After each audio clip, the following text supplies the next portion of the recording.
নমস্কার কৃষক বন্ধু, কিষাণ বাণীতে আপনাদের প্রত্যেককে স্বাগত জানাই। এই অনুষ্ঠানটি প্রচারিত হচ্ছে ভারত সরকারের কৃষি এবং কৃষক কল্যাণ মন্ত্রকের সহায়তায়। আজকে আমাদের এই কিষাণ বাণীতে আলোচনার বিষয় বিকল্প চাষ হিসাবে চিয়া বীজের চাষ। আর এ বিষয়ে আলোচনার জন্য আমার সঙ্গে প্রগতিশীল চাষী বন্ধু রয়েছেন অনিমেষ মণ্ডল। তিনি বিগত ২ বছর ধরে চিয়ার চাষ করছেন। প্রথমে জানিয়ে রাখা ভালো যে চিয়া সিড বা চিয়া বীজ হলো একটি পুষ্টি সমৃদ্ধ সুপারফুড, যা omega 3 fatty acid, fibre, protein, calcium এবং অ্যান্টিঅক্সিডেন্টে ভরপুর। এটি ওজন কমাতে, হার্ট সুস্থ রাখতে, হজম শক্তি বাড়াতে এবং ডায়াবেটিস নিয়ন্ত্রণে দারুণ কার্যকরী। প্রতিদিন ১ থেকে ২ চামচ চিয়া সিড ভেজানো জল স্বাস্থ্যের জন্য খুবই উপকারী। অনিমেষবাবু, প্রথমে আপনার কাছ থেকে জানতে চাইবো যে আপনি ২ বছর থেকে চিয়ার চাষ করছেন, তো এই চিয়া সিড এইটার চাষের উদ্যোগটা আপনি ঠিক কোথা থেকে পেলেন? ভারত সরকারের হুম, ন্যাশনাল মেডিসিনাল প্লান্ট বোর্ডের মাধ্যমে কৃষকদের একটা সম্মেলন করেন ওনারা। সেই সম্মেলনে আমি এক জায়গায় গিয়েছিলাম। হুম। সেখানে একটা বায়ার্স মানে বায়ার্স কোম্পানি যারা এসেছিলেন, কেনেন। কেনেন সেই কোম্পানি এসেছিলেন। ওখানে বললেন যে আমরা যদি চিয়া সিডের উৎপাদন করি, চাষ করি, তো ওনারা সেটা কিনে নেবেন। কিনে নিলে তাহলে কি হবে, যে কোনো জিনিস যদি আমরা উৎপাদন করি তা সেই জায়গায় যদি বাজার পাওয়া যায় সেটা, হুম, আর সেটা নির্ধারণ করতেন কিন্তু ভারত সরকারের আয়ুষ মন্ত্রণালয়ের তরফ থেকে ন্যাশনাল মেডিসিনাল প্লান্ট বোর্ড। সেই জায়গায় আমি একটা গ্যারেন্টি পেয়ে গেলাম যে না, ভারত সরকার যখন মাঝে আছে, যারা বায়ার্স কোম্পানি তাদেরকে রেখেছে। সেই জন্য আমি মানে উৎসাহিত হয়ে, প্রেরিত হয়ে তখন থেকে ওনাদের কাছ থেকে বীজ নিয়ে, ওনারা একটা ট্রেনিং নিয়েছিলেন। হুম। ট্রেনিং নেওয়ার পর আমরা অনেকজন চাষি মিলে সেটা শুরু করেছিলাম গত বছর। আর এইটা নিয়ে আমরা ২ বছর হচ্ছে। কোন সময়টায় শুরু করেন এই চিয়া বীজের চাষ? চিয়া বীজের চাষ দেখুন, সব থেকে ভালো উত্তম সময় হলো নভেম্বরের 15 তারিখ থেকে যদি শুরু করা হয় ডিসেম্বরের ফার্স্ট উইক পর্যন্ত, তাহলে কিন্তু উৎপাদন ভালো হয়। কারণ কি, যত শীত পড়বে, যত ঠান্ডা পড়বে, গাছের গ্রোথ কম হবে। সেই টাইমটাতে ভালো জার্মিনেশনও হয়, আর মানে গাছের গ্রোথ ভালো হয়। নভেম্বরের মাঝামাঝি এবং ডিসেম্বরের প্রথম দিক, হ্যাঁ, প্রথম সপ্তাহে। প্রথম সপ্তাহে চাষ শুরু করার জন্য সবথেকে উপযোগী। এখন হ্যাঁ। আপনার কাছ থেকে একটুখানি জানতে চাইবো, সেটা হচ্ছে যে এই চাষের শুরুর যে পদ্ধতি, হুম সেইটা যদি আমাদের সঙ্গে একটু আলোচনা করেন, যে কেমন করে মাটি তৈরি করতে হবে এবং বীজ বপনের যে পদ্ধতি সেটা যদি একটু জানান। দেখুন, এটার পদ্ধতি হলো, যেমন সর্ষের চাষ করি, গমের চাষ করি, সেই ধরনের জমিটাকে হুম, মাত্র 2 থেকে 3 বার ট্রাক্টর দিয়ে চাষ দিয়ে দেওয়া যায়। রোটাভেটর দিয়ে চাষ দেওয়ার পর ওতে গোবর সার দিয়ে পরে যদি মাটিটা তৈরি করা হয়, মাটিটা একটা নরম টরম যদি হয়, আর বিঘে প্রতি ওতে বীজ লাগে 1 কিলোগ্রাম। বীজটা বালির সাথে মিশ্রিত করে যদি ছিটানো হয়, তাহলে খুব ভালো হয়। বিঘা প্রতি বীজের দাম সাধারণত কিরকম থাকে? বীজের দাম থাকে ধরেন 500 টাকা কিলো। ঠিক আছে। হুম, বীজটা প্যাকিং করে আসে, বা সেটা মানে পুরো শুদ্ধ থাকে, যার জন্য ওটার দাম একটু বেশি, 500 টাকা কিলো। হুম। বপনের আগে বীজ হুম। শোধন করার প্রয়োজন পড়ে কি? আপনি নিজে শোধন করেন? না, না, বীজ শোধন করার এই জন্য কোনো রকমের করতে হয় না। এই জন্য বীজটার মধ্যে যদি জল যদি লাগে না, হুম। তো সাবুদানার মতন আঠা আঠা হয়ে যায়। ওই জন্য ওটা শোধন করার কোনো কিছুই দরকার নেই। অর্থাৎ বীজটা যে অবস্থায় থাকে সেই হুম অবস্থাতেই বালির সাথে মিশিয়ে হুম বিঘা প্রতি 1 কেজি অনুপাতে ছড়িয়ে হুম দিলেই হবে। হুম এখন হ্যাঁ। প্রথমটাই আপনি বললেন যে জমি তৈরির সময়েই কিছু গোবর সার বা জৈব সার হুম দিচ্ছেন।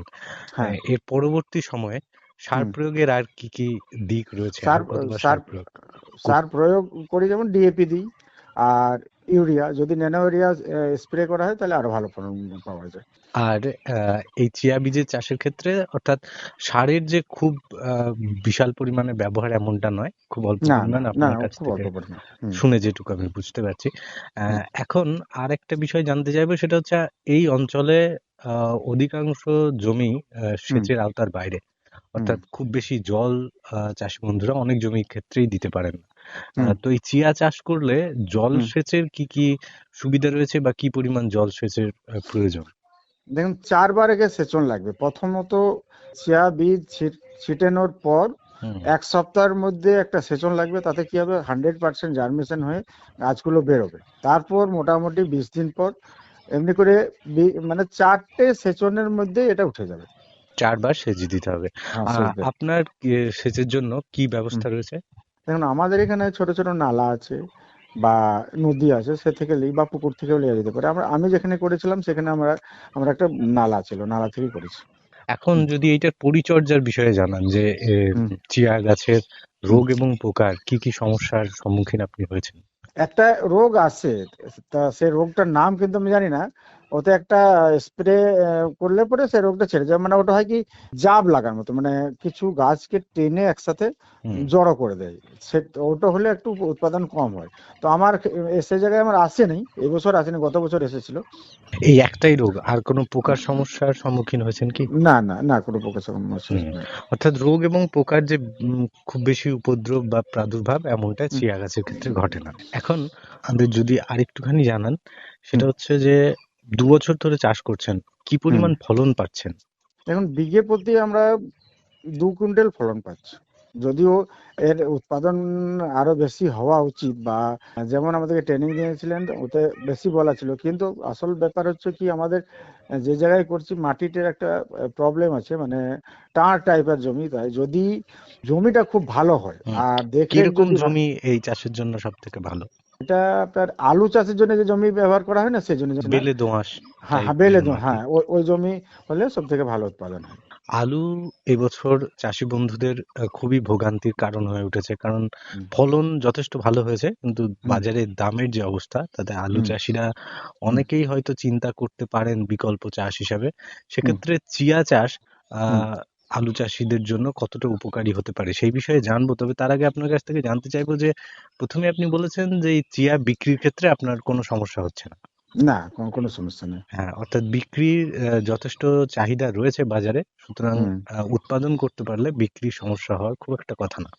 না, সেক্ষেত্রে জানতে চাইবো যে কি পরিমাণ দাম আপনি পাচ্ছেন? দেখুন এখন 150 থেকে 200 টাকা কিলো, মানে ধরলেন 20,000 টাকা কুইন্টাল, 15,000 থেকে 20,000 টাকা কুইন্টাল পাওয়া যাবে। তাহলে ধরলেন আপনার আমি লাগিয়েছিলাম 2.5 বিঘে, মানে 1 একর, 5 থেকে 5.5 কুইন্টাল হয়েছে। মোটামুটি 80-90 হাজার টাকার মতো ওখানে আমার আমদানি আসতে পারে। ১ একরে। ১ একরে 1 একর। ৮০ থেকে ৯০,০০০ টাকা আপনি আ হুম। চিন্তা করছেন যে এই পরিমাণ হুম। অর্থ আপনার আসতে পারে। এখন হ্যাঁ। জানতে চাইবো যে খরচ কি পরিমাণ হয়েছিল? খরচ দেখুন, ওটাতে ট্রাক্টরের আমার খরচা হয়েছিল 5 থেকে 6 হাজার টাকা, আর সেচনে প্রায় 3 হাজার, আর ধরলেন লেবার টেবার নিয়ে আরো মোটামুটি 4-5 হাজার, মানে 15,000 টাকার মতো খরচা হয়েছিল একর প্রতি? একর প্রতি। এর মধ্যে আর অন্য কোনো মেহনত নাই, যেমন আলুর জন্য বা আর অন্য কিছু নেই, যেমন কুড়া খোসা করতে হবে। এতে যেমন আলুতে যদি বৃষ্টি হয়ে যায় বা হুম, যদি আকাশ থেকে খুব কুয়াশা পড়ে, তাহলে কিন্তু আলু গাছ নষ্ট হয়ে যায়। সেটা এর এর এর হুম। মধ্যে এসব কিছু নেই। আচ্ছা, অর্থাৎ গাছ যথেষ্ট শক্তিশালী এবং হুম। আমাদের এই অঞ্চলে যেরকম আবহাওয়া তাতে হুম। চিয়া চাষ করার জন্য খুব। যথেষ্ট হুম। উপযোগী। আপনার কাছে জানতে চাইবো যে ২ বছর থেকে আপনি চাষ করছেন। আগামীতে হুম। এই চাষকে কি বাড়ানোর কোনো পরিকল্পনা আছে? না, বাড়ানোর তো পরিকল্পনা আছেই। কারণ দেখুন, আমার উদ্দেশ্য যে আমার সাথে যাতে আরো চাষি বন্ধু জড়িত হোক। হুম, তাদেরকে আমি আমার কাছে যথেষ্ট বীজও আছে। তারা যদি চায় তো আমি তাদেরকে বীজ দিয়েও প্রোৎসাহিত করে, তাহলে কি হবে, আমরা নিজেটাই পরে কিন্তু বিক্রি করার জন্য একটা ভালো কোম্পানিকে এখানে নিয়ে আসতে পারবো। এখন যেমন হচ্ছে কি, কোম্পানি অল্প মাত্রায় থাকলে তাদেরকে নিতে আসতে একটু অসুবিধা বোধ করে, কিন্তু হুম। যদি বেশি মাত্রায় পেয়ে যায় তখন আরো ভালো হবে। অর্থাৎ বেশ কিছু চাষী বন্ধু যদি একসাথে মিলে এই চিয়া হুম। চাষ করতে পারেন তাহলে হুম। বিক্রির ক্ষেত্রে আরো কিছুটা সুবিধা হ্যাঁ, পাওয়া যেতে হবে। পারবে। হুম। বিক্রির কথা আপনার কাছ থেকে অনেকবার উঠে আসছে। আমি একটুখানি জানতে চাইবো যে যে সমস্ত কোম্পানির কথা বলছেন যারা আপনাকে হুম। বীজ দিচ্ছে তারাই হুম। আপনার কাছ থেকে ফসলটা নিয়ে যায়। হ্যাঁ, এমনটাই তো? ফসলটা নিয়েছে। হ্যাঁ, হ্যাঁ। হুম। আমরা কাছে ফসল আর নিয়েছি। অন্য কোনো পদ্ধতি আছে কি যেভাবে আপনি বিক্রি করতে পারেন বা করবেন বলে কোনো রকম চিন্তা করেছেন? দেখুন, আমি যেহেতু শিক্ষিত মানুষ, শিক্ষিত আ হুম, আ প্রগতিশীল চাষী, আমি কিন্তু YouTube, নেট থেকে দেখি। যেমন ভারত সরকার একটা প্ল্যাটফর্ম তৈরি করেছে, যেটাকে ওয়েবসাইট বলে ই-চড়ক। হুম, ই-চড়কে যদি এই জিনিসটাকে ওয়েবসাইটে আপলোড করে দেওয়া হয় যে আমার কাছে 5 কুইন্টাল চিয়া সিড আছে। তো ওখানে কি হবে, যারা ক্রেতা তারা কিন্তু কম্পিটিশন করে আপনাকে বিভিন্ন লোক রেট দেবে, সেখানে আমরা ভালোভাবে বিক্রি করতে পারি। এটা একটা হলো। দ্বিতীয় কথা, যদি এটাকে অনলাইনের মাধ্যমে যদি বিক্রি করা যায়, হুম। তাহলে কিন্তু এটা 3 গুণা দাম বেশি পাওয়া যাবে আচ্ছা, এটা। সেই হ্যাঁ, রকমটার চেষ্টা কি আপনি করছেন? হ্যাঁ, সেরকম চেষ্টা করার জন্য আমরা করেছি কি, একটা তার মধ্যে একটা জিএসটি, একটা ট্রেড লাইসেন্স, আর একটা এফএসএসআই লাইসেন্স আমি বানাইতে দিয়েছি। এই 3টে জিনিস যদি তৈরি হয়ে যায়, তাহলে আমাকে আর কোম্পানির কাছে বিক্রি করতে হবে না। 200 টাকার মালটা আমি 500 টাকা কিলো হিসাবে বিক্রি করতে পারি। সেটা কি হুম। কেসে কেসে বিক্রি করবো আমরা? অ্যামাজন, ফ্লিপকার্ট, মেসো এই জায়গা থেকে ডিমান্ড করব। সেটা তো বড় ব্যাপার। যদি হুম, এরকম করে বিক্রি করতে পারেন চাষি হুম, সরাসরি, তাহলে লাভের পরিমাণটা অনেক পরিমাণ বাড়বে। হ্যাঁ, কিন্তু এখন যেভাবে আপনি বিক্রি করছেন তাতেও হুম, লাভ খুব একটা কম না, বেশ ভালো। হুম, 150 থেকে 200 টাকা এই হুম, রেটটা কি সবসময় পান? হুম, সবসময় সবসময় আচ্ছা। পাই। হুম, অর্থাৎ যারা আলু চাষ করছেন বা অন্য রকমের চাষ করছেন, হুম, তারাও কিন্তু এই চিয়া চাষের কথা চিন্তা করতে পারেন। কারণ এই ফসলের চাষের একটা ভালো দিক সেটা হচ্ছে হুম, যে দামের খুব একটা পার্থক্য হয় না। অর্থাৎ না, সারা বছরই প্রায় একই রকমের দাম থাকে। সুতরাং লাভ যে হবে এমনটা হুম, সবসময়ের জন্য আশা করা যেতে পারে। অনেক, অনেক ধন্যবাদ অনিমেষবাবু আমাদের সঙ্গে কথা বলার জন্য। যারা আমাদের সঙ্গে অনুষ্ঠান শুনলেন তাদের প্রত্যেককে ধন্যবাদ এবং নমস্কার জানিয়ে, এবং আশা রাখছি যে এই চাষ অন্যান্য চাষীদেরকেও প্রগতিশীল, বিশেষ করে যে সমস্ত চাষীরা আমাদের সঙ্গে রয়েছেন তাদেরকেও উৎসাহিত করবে। অনেক অনেক ধন্যবাদ জানিয়ে আজকের কিষাণ বাণী এখানেই শেষ করলাম। নমস্কার চাষি বন্ধুরা, কিষাণ বাণী অনুষ্ঠানে আপনাদের সকলকে স্বাগত। এই অনুষ্ঠানটি পরিবেশিত হচ্ছে ভারত সরকারের কৃষি এবং কৃষক কল্যাণ মন্ত্রকের সহায়তায়। আজকে আমরা এসেছি সাঁইথা ব্লকের অন্তর্গত অমরপুর গ্রামে। আমরা কথা বলবো এই গ্রামের একজন সফল চাষি বন্ধুর সাথে, জানবো নানা অভিজ্ঞতার কথা। তিনি মূলত চাষবাস করেই আজকে স্বনির্ভর হয়েছেন এবং ধান চাষ তো করেই থাকেন। ধান চাষের পাশাপাশি তিনি বিকল্প চাষ হিসাবে গাজর চাষ এবং শশা চাষ করেছেন। এই চাষ পুরোপুরি জৈব পদ্ধতিতেই তিনি করেছেন। নিজেই জৈব সার তৈরি করেন এবং জৈব কীটনাশক বা রোগনাশক নিজেরাই তৈরি করেন। এইরকম একজন চাষি বন্ধুর অভিজ্ঞতার কথা আজ আমরা শুনবো। আপনার নাম? শৈবাল মণ্ডল। আমি তো দেখতেই পাচ্ছি যে অমরপুর যে গ্রামটা রয়েছে, বেশিরভাগই দেখছি ধান চাষ করেছে চাষি বন্ধুরা এবং পাশাপাশি কিছুটা সবজি চাষও করেছে। মূলত আপনি কি কি চাষবাস করে থাকেন? আমি তো ধান চাষ করি, তার পাশাপাশি আমি সবজি চাষ করছি। কারণটা হচ্ছে ধান চাষে তো এখন খুব বেশি লাভ নেই, তার জন্য সবজি চাষ করলে অনেকটাই আমরা মার্কেট পাই, তার জন্য সবজি চাষ করি এবং বিশেষত গাজর এবং শসা করি। কারণ এই দুটোর উৎপাদন এবং বিক্রি করলে অনেক লাভ হয়। বিশেষত শসাতে অবশ্যই, শসা সবসময়ই আমরা লাভ পাই এবং বর্তমানে রমজান মাস চলছে, রোজা চলছে।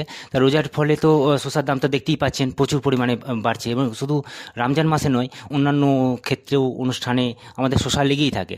তার জন্য এই গাজর এবং শসা এই দুটোর ক্ষেত্রে চাষ করে আমি প্রচুর লাভ পাই। আপনার কাছে জানবো যে বছরে কোন কোন সময় আপনি শসা চাষ বা গাজর চাষ করে থাকেন?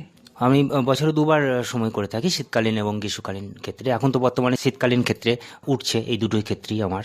এবং এখন চাহিদা প্রচুর, যেহেতু একটা রমজান মাস চলছে। 80-100 টাকাও শসা কেজি দরে বিক্রি হচ্ছে। হ্যাঁ, এখন তো অবশ্যই যেহেতু সন্ধ্যার সময় ইফতার হয়, তার ফলে তো দাম প্রচুর পরিমাণে বাড়ছে, তা আমাদের লাভও হচ্ছে ভালোই। এই যে এখন আপনি শসা বিক্রি করছেন, তো এটা কোন সময় শুরু করেছিলেন? আমি ডিসেম্বরে শুরু করেছি, মার্চ মাসে তো এটা উঠছে এবং এটা বাজারে বিক্রিও করছি। গাজর বা শসা চাষ করেছেন, আমি আপনার কাছে জানবো যে এই চাষ পদ্ধতিটা সম্পর্কে যদি একটু বলেন যে কিভাবে শসা চাষ করেছেন। শসা চাষ করেছি আমি, প্রথমে মাটিটা চাষ দিয়েছি এবং মাচা তৈরি করেছি। মাচার মাধ্যমেই শসা উৎপাদন হচ্ছে। মাচা করার উদ্দেশ্য হচ্ছে যে ফলনটা বেশি হয়, পাশাপাশি পোকামাকড় যেগুলো আসে সেই পোকামাকড়গুলো শসার মধ্যে আসতে পারে না। তার ফলে আমাদের কিন্তু রোগ প্রতিরোধ ক্ষমতাও তার বেশি থাকে এবং উৎপাদনটাও আমার বেশি হয়, লাভটাও বেশি হয় সেক্ষেত্রে। তো আপনি এই যে গাজর চাষ করেছেন বা শসা চাষ করেছেন, পুরোপুরি জৈব পদ্ধতিতে চাষ করেছেন, জৈব সার দিয়ে? যেহেতু আমাদের বাড়িতে গবাদি পশু আছে, সেক্ষেত্রে তার মলমূত্র দিয়ে কম্পোস্ট সার করেছি। তার সঙ্গে বিভিন্ন রকম পাতা যেগুলো আছে সেগুলো যোগ করে করেছি। পাশাপাশি আমি কেঁচো সার তৈরি করেছি। এই সারগুলো দিয়ে কিন্তু আমি চাষ করি, কারণ বাজারে যেসব বিভিন্ন রকম সার পাওয়া যায় সেগুলো আমি ব্যবহার করার চেষ্টা কম করি। নিজেরাই এগুলো তৈরি করি এবং চাষ করি। আর এই যে কেঁচো সার তৈরি করছি, এগুলো যেটা আমার জমিতে দেওয়ার পরও যেটা অতিরিক্ত থেকে যায়, সেটা আমি কিন্তু আমার পাশে যারা আছে কৃষক তাদেরকে বিক্রি করেও আমার কিছু লাভ এখান থেকেও আসে। তো কেঁচো সারের তো একটা চাহিদা রয়েছে এবং এর তো যে কোনো ফসলের ক্ষেত্রে গুণাগুণ তো অনেক বেশি। অবশ্যই এর গুণাগুণ বেশি, এবং যার ফলে আমার এই যে সবজিটা করছি এইগুলো কিন্তু অন্যান্যগুলোর ক্ষেত্রে যা দাম তার থেকে কিন্তু যেহেতু জৈব সারে তৈরি করছি, আমার দাম কিন্তু অবশ্যই অপেক্ষাকৃত বেশি দামে আমি বিক্রি করতে পারি। কারণ হচ্ছে এখানে তো কোনো রাসায়নিক সার ব্যবহার আপনারা করেন না বললেন, যেটুকু প্রয়োজন হয় সেটুকুই ব্যবহার করে থাকেন। তো রোগ পোকার সমস্যার ক্ষেত্রে কেউ কি আপনারা রোগনাশক বা কীটনাশক তৈরি করেন? হ্যাঁ, এক্ষেত্রে ওই গবাদি যে মূত্র থাকে সেটা এবং নিম এগুলো দিয়ে তৈরি করে সেগুলোই কিন্তু আমি ব্যবহার করি। খুব বেশি যখন প্রয়োজন হয় তখনই একমাত্র বিশেষজ্ঞর পরামর্শ নিয়ে কীটনাশক কিন্তু আমি ব্যবহার করি। তাছাড়া কিন্তু আমি নিজের যেটা তৈরি করছি সেটাই কিন্তু আমি ব্যবহার করি। এছাড়াও আমি কিষাণ বাণী নিয়মিত শুনি, সেখান থেকেও আমি কিছু উপকৃত হয়েছি। সেই পদ্ধতিগুলোও আমি আমার চাষের মধ্যে ব্যবহার করি। তাছাড়া আমি যখন এই চাষ করছি তখন চাষ করতে করতে মাটির মধ্যে যেসব আগাছা হয়ে যাচ্ছে সেগুলো কিন্তু আমি তুলে দিই। তুলে দেওয়ার ফলে কি হয় যে সারটা আমি দিচ্ছি সেই সারটা তাহলে আগাছা নিয়ে নিতে পারবে। এবার নিয়ে নিলে কি হয়, আমাদের ফলন উৎপাদন কমে যাবে, সে কিন্তু সার পাবে না। সেই জন্য সেগুলোকে তুলে দেওয়ার জন্য আমার কিন্তু উৎপাদন কিন্তু বেশি হয়। তো এই যে শশা চাষ বা গাজর চাষ করেছেন, লাভ কিরকম হয়?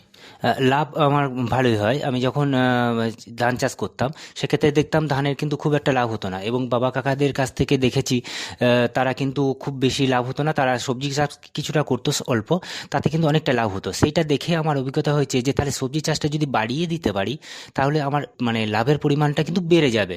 এখন আপনারা দেখছেন যে এই ধান চাষ করতে গেলে ধান কেনা থেকে আরম্ভ করে দিলে বিভিন্ন রকম খরচা আছে, সেই খরচা দিয়েও লাস্ট পর্যন্ত যখন বিক্রি করতে তাতে কিন্তু লাভের মার্জিন খুব কম হয়।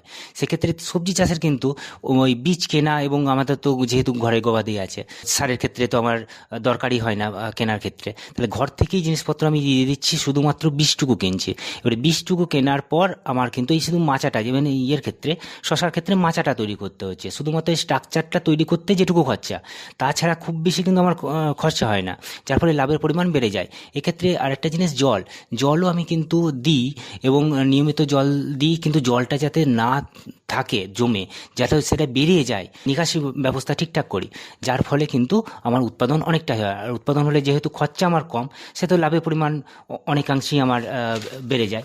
এইভাবে কিন্তু আমি লাভ করি অনেকটাই। তো এই যে গাজর বা শশা চাষ করেছেন, তো বীজ কি বাজার থেকে নিয়ে আসেন না সংরক্ষণ করে রাখেন? হ্যাঁ, বীজ আমি বাজার থেকে যে উন্নত জাতের বীজ আছে সেগুলো নিয়ে আসি, এবং সেগুলো আমি চাষ করি। চাষ করার পর কিছু বীজও কিন্তু আমি পরের সিজনের জন্য কিন্তু সংরক্ষণ করে রেখে দিই, যার ফলে আমাদের কিন্তু দ্বিতীয়বার যখন বাজারে আর যেতে হয় না।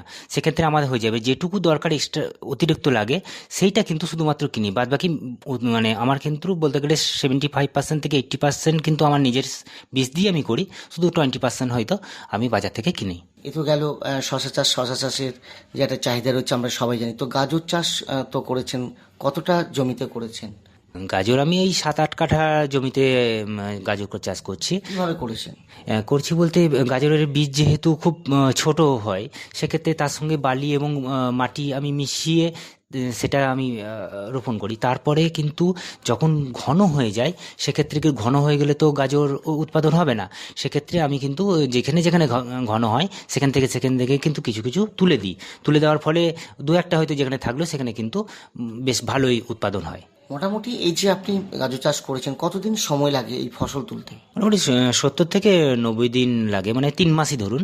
3 মাস হলে কিন্তু খাওয়ার মতন উপযুক্ত হয়ে যায়। আর একটা জিনিস যেটা হচ্ছে, ওই পাতলা ঘন যখন হয়ে যাচ্ছে, অতিরিক্ত ঘন হয়ে যাচ্ছে, সেটা মোটামুটি 15 দিন তো তুলে দিচ্ছি। আর তার সঙ্গে সঙ্গে মাটিতে যেগুলো আগাছা থাকছে সেগুলো কিন্তু আমি তুলে দিচ্ছি। শশা গাছে যেরকম করছিলাম, গাজর ক্ষেত্রেও সেম একই জিনিস। এবং শশা গাছের ক্ষেত্রে আর গাজর ক্ষেত্রে আমাদের কিন্তু একটা জিনিস সেম জিনিস হচ্ছে, ওই জলের ক্ষেত্রেও তাই। জলের ক্ষেত্রে আমরা যখন জল দিচ্ছি, সেই জলটা যাতে মাটিতে বসে না যায়, নিকাশি ব্যবস্থা যাতে ভালো হয়, দুই ক্ষেত্রেই আমার একই। ধান চাষ তো করি, তার সঙ্গে সঙ্গে এই গাজর এবং শশা তো আমি চাষ করছি। আর দেখতে পাচ্ছেন সবই একটু ছোটো ছোটো আমার আছে। এবার এগুলো আমি সবসময় চেষ্টা করি বিজ্ঞান ভিত্তিক ভাবে করার, কারণ একটু আগেই বললাম যেটা আমি কিষাণ বাণী থেকেও শুনি, পাশাপাশি বিভিন্ন বিশেষজ্ঞের পরামর্শ নিই। এইভাবে কিন্তু আমি এগিয়ে যাচ্ছি, এবং ভবিষ্যতে আমি চাইছি যে গাজর এবং শশা আরও প্রচুর পরিমাণে করতে চাইছি, যাতে শুধু গাজর এবং শশার উপর ভিত্তি করি যাতে আমি অনেকটাই এগিয়ে যেতে পারি। আর এই যে চাষ করছি, এই চাষ করার ফলে আমার কিন্তু সংসার চলছে, এবং দেখতেই তো পাচ্ছেন সব কিছুই কিন্তু আমার এই চাষের উপরই। এবং ভবিষ্যতে যাতে আরও পরিমাণ করে বড় চাষি হতে পারি, সে আমি কিন্তু চেষ্টা চালিয়ে যাচ্ছি। আর আমরা সচরাচর দেখতে পাই যে এই গাজরে কিন্তু খুব একটা যে রোগ পোকার আক্রমণ হয় তা নয়, যেটা আপনি করে দেখিয়েছেন। হ্যাঁ, গাজরে কিন্তু খুব একটা রোগ পোকার হয় না। আমি নিয়মিত পরিচর্যা করি, আমি কিন্তু মাঠে যাই, দেখি নিয়মিত, কিন্তু মাঠের সঙ্গে আমার সম্পর্ক হয়েই থাকছে, যার ফলে কিন্তু গাজরের খুব একটা সমস্যা আমার এখনো পর্যন্ত দেখিনি। আর দেখতেই তো পাচ্ছেন গাজরের ক্ষেত্রে আমার লাল এবং গোলাপি দু ধরনেরই আমি চাষ করছি গাজর। দুটোই বিক্রি হয়, বিভিন্ন জনা বিভিন্ন রকমভাবে কেনে, যে যেটা পছন্দ করে সেই জন্য আমার কিন্তু বিক্রিটা ভালো হয়। আর এই লাল যে গাজরটা রয়েছে, এই লাল গাজরটা কিন্তু খেতেও খুব সুস্বাদু। হ্যাঁ, এটার ক্ষেত্রে বেশি বিক্রি হচ্ছে। এটার ক্ষেত্রে আমি 4 কাঠা লাগিয়েছি, ওটার ক্ষেত্রে আমি 3 কাঠা লাগিয়েছি, এবং তাতে আমার দেখা যাচ্ছে এখন ঠিকঠাকই চলছে। এবং বছরে দুবার আপনি এই গাজর চাষ করে থাকেন। হ্যাঁ, আমি বছরে 2বার চাষ করে থাকছি, এবং পরবর্তী সময় চেষ্টা করব যে এখন তো অল্প জায়গায় করছি, এটাকে আর একটু যেন বাড়ানো যায়। মানে ডিসেম্বরে একটা শুরু করেছিলেন, যেটা এখন গাজর আপনার প্রায় ওঠার মুখে। হ্যাঁ, এটা উঠছে, কিছু কিছু উঠছে, কিছু কিছু বিক্রি করছি, আবার আরও কিছু দেখছেন মাঠে রয়েছে। আমি প্রথমেই কিন্তু এত বড় জায়গায় আসি নাই। এখন যেটা করছি, আমি প্রথমে কিচেন গার্ডেন করতাম, সেখানে বাড়িতে চারপাশে 2-4টি জিনিস লাগিয়ে দেখেছি যে উৎপাদন হচ্ছে, বাবা কাকাদের কাছ থেকে তো দেখেছি, কিন্তু এখন এই কিচেন গার্ডেন দেখে দেখলাম যে না, আমাদের কিন্তু অনেক জিনিস নিজের বাড়িতে খাওয়া যায়। এই জিনিস করতে করতে আমি একটু বাড়িয়ে বাড়িয়ে এই মুহূর্তে গাজর এবং শশাটা করছি, এবং সমস্ত চাষি ভাইদের বলবো যে তারা যাতে এই জিনিসটা, অর্থাৎ শশা গাজরই বলছি না, যে কোনো সবজি চাষ দিয়ে তারা করতে পারে, যেহেতু আমাদের ধানের ক্ষেত্রে লাভ অনেক কম। সেই জন্য লাভটাকে যদি বাড়াতে পারি আমরা কিচেন গার্ডেন করে, বা পরবর্তী সময়ে আমরা কোনো একটা সবজি নিয়ে সেই সবজিটাকে যদি বাড়িয়ে বাড়িয়ে কোনো একটা চাষ করতে পারি, সেক্ষেত্রে আমার মনে হয় সমস্ত চাষি ভাইদেরই কিন্তু লাভ হবে, এবং আমার মতন এগিয়ে আসতে পারবে। চাষি ভাইদের বলবো যে ধান চাষের পাশাপাশি, মানে ধান চাষ তো অবশ্যই করুক, তার পাশাপাশি যখন ফাঁকা থাকবে জমিটা, কিংবা কিছু যে জমি, উঁচু জমি যেখানে চাষ হচ্ছে না ধান চাষ, সেইগুলো কিন্তু না ফেলে রেখে যদি ব্যবহার করা যায়, তাহলে কিন্তু আমরা অনেক সবজি চাষ করতে পারবো, এবং গ্রামের ক্ষেত্রে আমরা নিজেরাও সবজি পাবো, নিজেরাও বিক্রি করতে পারবো। এইভাবে কিন্তু আমরা এগিয়ে আসতে পারবো। আমি এই চাষ করে কিন্তু আমি নিজে সফল হয়েছি, ভালো লাগছে। হ্যাঁ, আশা করি প্রত্যেকেই এইভাবে এগিয়ে এসে প্রত্যেকেই সফল হবে। আমরা একজন সফল চাষি বন্ধুকে পেয়েছিলাম, যিনি গাজর এবং শশা চাষ করে আজকে সফল হয়েছেন, স্বনির্ভর হয়েছেন। এতক্ষণ অনুষ্ঠানটি শুনলেন ভারত সরকারের কৃষি এবং কৃষক কল্যাণ মন্ত্রকের সহায়তায়।